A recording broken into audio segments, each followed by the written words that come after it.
என்ன இன்னைக்கும் கருவாட்டு குழம்பா? வாசனை தூக்குது. அடிக்கடி வாய்க்கு ருசியா நான்வெஜ் சாப்பிடுறவங்களுக்கு குமரன் பிராண்ட் கருவாடு ஒரு வரப்பிரசாதம். இவங்களே சொந்தமா மீன் வாங்கி சுத்தமான கருவாடா அக்கறையோட தயார் பண்ணி தராங்க. எங்க ஃபேமிலியே ஆக்டிவா ஆரோக்கியமா இருக்கோம்னா குமரன் பிராண்ட் கருவாடு ஒரு காரணம். குமரன் பிராண்ட் கருவாடு ஊரை மணக்கும் உன்னத சுவை. வணக்கம்.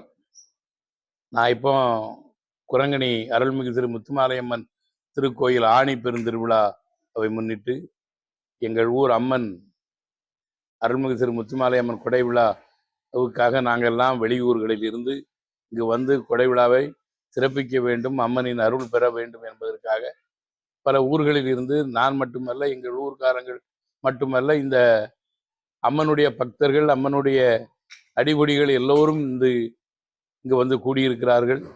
கூட்டம் பல லட்சம் இருக்கும். இப்படி வந்து வழிபடுவது நம்முடைய இந்து மத முறைப்படி, இந்து மத ஆன்மீகத்தின்படி மிக நல்ல அருள் தருவாள் அம்மை.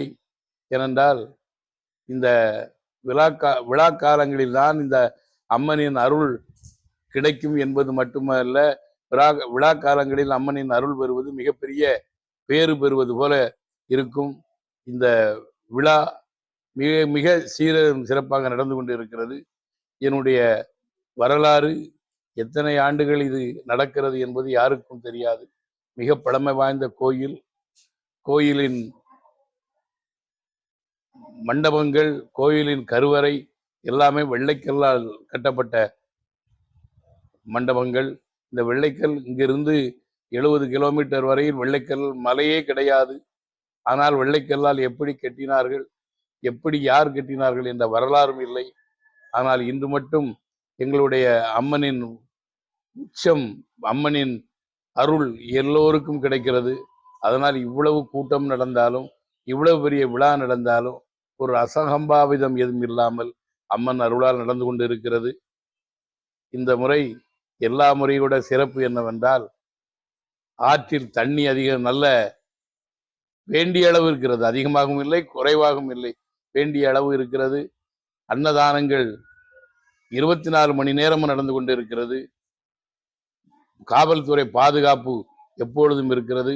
ஆக இந்த ஊர்க்காரங்களின் பங்களிப்பு, அவர்களுடைய சேவை, அவர்கள் இந்த கோயிலுக்கு தன்னை அர்ப்பணித்துக் கொண்ட விதம், ஏனென்றால் பழைய காலங்களில் கட்டியதே இந்த ஊர் பெரியவர்கள் என்றுதான் சொல்லப்படுகிறது. இந்த கோயில் மட்டும் எந்த அரசனும், எந்த பணக்காரனும், எந்த மிராசும் கட்டியதாய் வரலாறு இல்லை. ஒவ்வொரு கட்டத்திலும் ஒவ்வொரு முறை நம்ம நகர்ந்து இந்த ஊர் சகோதரர்கள் கட்டியதாகத்தான் வரலாறு பேசுகிறது. ஆக எங்கள் ஊரில் பிறந்த அத்தனை பேரும் இந்த கோயிலுக்காக, இந்த அம்மனுக்காக தன்னை அர்ப்பணித்துக் கொள்வதற்கு அன்றும் தயாராக இருந்தார்கள். இன்றும் நாங்கள் தயாராக இருக்கிறோம். இனி வருகிற சந்ததிகளும் அதுக்கு தயாராக இருப்பார்கள். அப்படி இருந்தால் மட்டும்தான் நம்முடைய இந்து தர்மத்தை, நம்முடைய இந்து மதத்தின் வேகத்தை நம் பிற மதங்கள் ஆட்கொள்ளாமல் இருக்க செய்ய முடியும் என்பது நியாயம் நிறைந்த மதம் இந்து மதம். இந்து மதம் என்பது எப்போ ஆரம்பித்தது என்பது அளவே கிடையாது. ஆண்டவனுக்கே இலக்கம் சொன்னது தமிழ். தாயும் விழி தந்தையும் விழி யாந்தனியேன் காணேன் நடி பெண்ணே என்று சொல்வது போல, ஆண்டவனுக்கு தாயும் இல்லை, தந்தையும் இல்லை, நான் தனியன் என்று சொன்னது போல, இந்த வரலாறு இந்து மதம் என்பது எங்கே தோன்றியது, எப்படி தோன்றியது, எவ்வளவு காலத்திற்கு முன்னால் தோன்றியது என்ற வரலாறே கிடையாது. மற்ற மதங்களுக்கு எல்லாம் வருடம் இருக்கும், மாதம் இருக்கும், தொலை எத்தனை ஆண்டுகள் தொலைவு என்பது இருக்கும். ஆனால் இந்த மதம் மட்டும் கல் தோன்றி மண் தோன்றா காலத்து முன்தோன்றிய மூத்த தமிழ் என்று பிறந்ததோ அன்றே இந்த மதம். எப்படி மனிதன் நடக்க தெரிந்து, பேச தெரிந்து, ஒருவருக்கு ஒருவர் கருத்து பரிமாற்றத்திற்காக ஒரு மொழி தோன்றிய காலத்தில் தோன்றிய மதம்தான் இந்து மதம். அவ்வளவு சிறப்புமிக்க இந்த மதம், முதல் மொழியிலே இந்து மதத்திலே இயற்கையை வழிபட்டார்கள். ஏனென்றால் அவன் கண்ட அதிசயம் அதுதான். சூரியனை வழிபட்டால், சந்திரனை வழிபட்டார்கள், காற்றை வழிபட்டார்கள், நெருப்பை வழிபட்டார்கள், பஞ்சபூதங்களை வழங்கினார். அதற்கு அப்புறம் கொஞ்சம் கொஞ்சம் கொஞ்சம் கொஞ்சமாக மனிதனின் மூளை வளர்ச்சிக்கு ஏற்ப ஏற்ப ஏற்ப சிலை வடிவங்களில் உள்ள தெய்வங்களை வழங்குவது என்ற முறை வந்தது. அந்த முறையில் வட்டார வழக்கு என்று ஒன்று இருக்கிறது. வட்டார வழக்கின் போது வட்டார தெய்வங்கள், ஒவ்வொரு வட்டாரத்திற்கும் ஒரு தெய்வங்கள் இருக்கும். தெய்வங்கள் ஒன்று என்பதிலே இந்து மதத்திற்கு இன்றும் நம்பிக்கை உண்டு. ஆனால் யார் யார் எப்படி எந்த நோக்கத்தோடு, எந்த முகத்தோடு, எந்த பார்வையோடு பார்க்கிறோமோ அந்த பார்வையாக எங்களுடைய கடவுள் தெரிகிறார் என்பதனால்தான் ஒரு பிள்ளையாருக்கு வழிபோக்கு பிள்ளையார், சித்தி விநாயகர். ஏனென்றால் நீ வழியில் போகும்போது வழித்துணை பிள்ளையாராக நீ அதை பார்க்கும் போது அவர் வழித்துணை பிள்ளையார். செல்வ பிள்ளையார் என்றால் நீ வரம் வேண்டி செல்வம் வேண்டி நிற்கும் போது அள்ளி தரும்போது நீ பார்க்கும் பார்வையில் அவன் செல்வ பிள்ளையார். அம்மன் என்றும் ஒன்றுதான், சிலை எங்கும் ஒன்றுதான், கலை கொஞ்சம் மாறலாம் என்று கண்ணதாசன் சொன்ன மாதிரி தெய்வங்கள் ஒன்றுதான். இருந்தாலும் நாங்கள் பார்க்கிற பார்வையில் எங்கள் அம்மனை நாங்கள் பார்க்கும்போது முத்து மாலையாக எங்களுக்கு தோணுகிறாள். அதனால் அவள் முத்து மாலை அம்மன். சீதை தன்னுடைய முத்து மாலையை கலட்டி எறிந்ததாக ஒரு பெரிய வரலாறு இந்த கோயிலுக்கு உண்டு. அது மட்டுமல்ல, இந்த கோயிலிற்கு கொஞ்சம் தெற்கு பக்கத்தில் தென்கிழக்கில் கோயில் வீடு என்று இதுவும் இன்றும் இருக்கிறது, இன்று வரை இருக்கிறது. அந்த வீட்டு பக்கத்தில் அந்த வீட்டு இருந்த இடத்தில் மிகப்பெரிய ஆலமரம் இருந்ததாகவும், அந்த ஆலமரத்தின் கீழ்தான் ராமனும் லக்ஷ்மணனும் அனுமனும் அங்கதனும் ஜாம்பவானும் இருந்து இலங்கையின் போர் தொடுப்பது எப்படி என்று முறைப்படுத்தினார்களாம். யார் யார் எப்படி தாக்குவது, யார் யார் எப்படி போவது, யார் யார் எப்படி படையை நடத்தி செல்கிறது என்பதை பற்றி சிந்தித்ததும் இந்த ஊரில் தான். படையை அணிவகுத்தார்கள், ஒவ்வொரு படையாக அணிவகுத்தார்கள். இந்த படை என்ன இப்பொழுது இருக்கிறதல்ல, காலார் படை, விமானப்படை, கடற்படை என்பது போல. அந்த காலத்தில் அது இல்லை என்றாலும் எல்லோருமே தரைப்படைதான். தரைப்படத்தில் யார் யார் எந்த வேலையை செய்ய வேண்டும், அங்கே சண்டை செய்கிறவனுக்கு சாப்பாடு கொண்டு போறவன் ஒருவன், சண்டையில் காயம் எடுத்தவனை எடுத்து வருகிற ஒருவன், இதையெல்லாம் ஆராய்ந்து செய்த இடம் இது என்று நம்பப்படுகிறது. அங்கே செய்யும் பொழுது குரங்கணியிலிருந்து தான் அணிவகுத்தார்கள். குரங்கு அணிவகுத்தது எப்பொழுதுமே ஒரு இராணுவம் ஒரு தாக்குதலுக்கு போகுவதற்கு முன்னால் அணிவகுத்து நிற்பது அன்றைய மரபு, இன்றும் அதுதான். எப்படி ராமாயணத்தில் நடந்ததோ அது மட்டும்தான் இன்று வரை நடக்கிறது. ஒரு அணிவகுப்பு நடக்கும், அதிலிருந்து மிகப்பெரிய சீப் ஆபீசர் என்று சொல்கிறார்கள், இராணுவ தளபதி பேசுவார். எப்படி பேசுவார் என்றால் மயிர்கூச்சரிய பேசுவார். வீரத்தை அவன் ஒவ்வொரு வீரனின் நெஞ்சத்தில் நீ வீரத்தை படியுமாறு பேசுகிறார். வீர பேச்சு. அதிலே தலை சிறந்தவர் சத்ரபதி சிவாஜி. சத்ரபதி சிவாஜியின் வெற்றி எல்லாமே அவருடைய வீர சொற்பொழிவுதான், வீர உரைதான். அதுபோல இங்கே இருந்துதான் அந்த அணிவகுத்தார்கள் குரங்கு. அதைத்தான் இந்த பாடல் சொல்கிறது. தயரதன் தபபுத்திரன் ராமன் ஒரு காலத்தில் தசமுகன் சன்மாரனாய் சந்ததம் வானர சேனை புடை சூழவே தகுதியாய் அணிவகுத்து பூஜபல மிகுத்த இடம் ஆதலால் அந்நகர் புகழ் குரங்கணியானதே. படைகளை வகுத்து எப்பொழுதும் பூஜை நடப்பது உண்டு. நம்ம எந்த காரியம் செய்யினாலும் பூஜை பண்ணுவோம். அது நம்ம மதத்தோட ஒட்டி போனது. நம்ம மதம் சொன்ன இது. நீ சாதாரண ஒரு சைக்கிள் வாங்கினால் அதுக்கு ஒரு கோயில கொண்டு பூஜை செய்கிறாரு, சாதாரண சைக்கிளுக்கு. அது மாதிரி ஒரு மிகப்பெரிய வெற்றி படை நடத்துவதற்கு, ஒரு வெற்றியை பெறுவதற்கு, ஒரு பெரிய மாற்றத்தை உருவாக்குவதற்கு, பெரிய அழிவை இருந்து இந்த மண்ணை காப்பதற்காக சீதையை சிறை சென்று கொண்ட ராவணனை சம்ஹாரம் செய்வதற்காக இந்த படை இங்கிருந்து சென்றது. இங்கிருந்து சென்றுதான் இலங்கையின் போய் சென்று அடைந்து வீர சாகசம் செய்து வீரத்தை நிலைநாட்டி ராவணனை கொன்று சீதையை மீட்டு வீடனனை இலங்கை அரசன ஆக்கியதற்கு எல்லாம் வித்திட்ட இடம் இதுதான் என்பது முன்னோர்களுடைய நம்பிக்கை. அதுவும் உண்மை என்பதை தெரிவித்துக் கொண்டு வாய்ப்புக்கு நன்றி பாராட்டி அமைகிறேன்.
எடுக்க வீடியோ போயிட்டு ஆ சரி அங்கே பாருங்க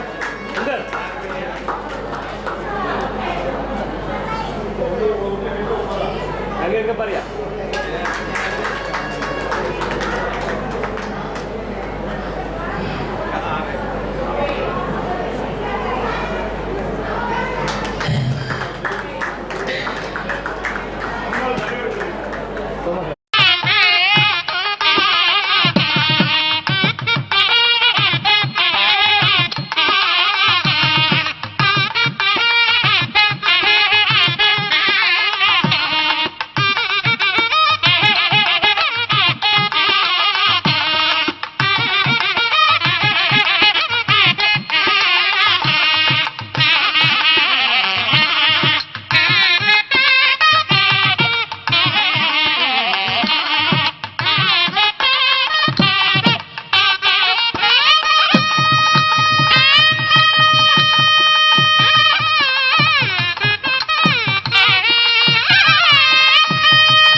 அன்பார்ந்த பக்த கோடிகளுக்கு ஒரு முக்கிய அறிவிப்பு.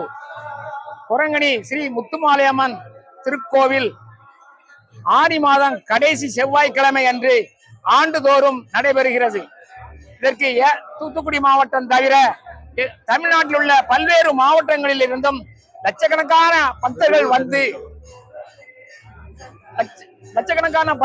வந்து சுவாமி தரிசனம் செய்துவிட்டு நாங்கள், அதாவது கோவை இளைஞர்கள்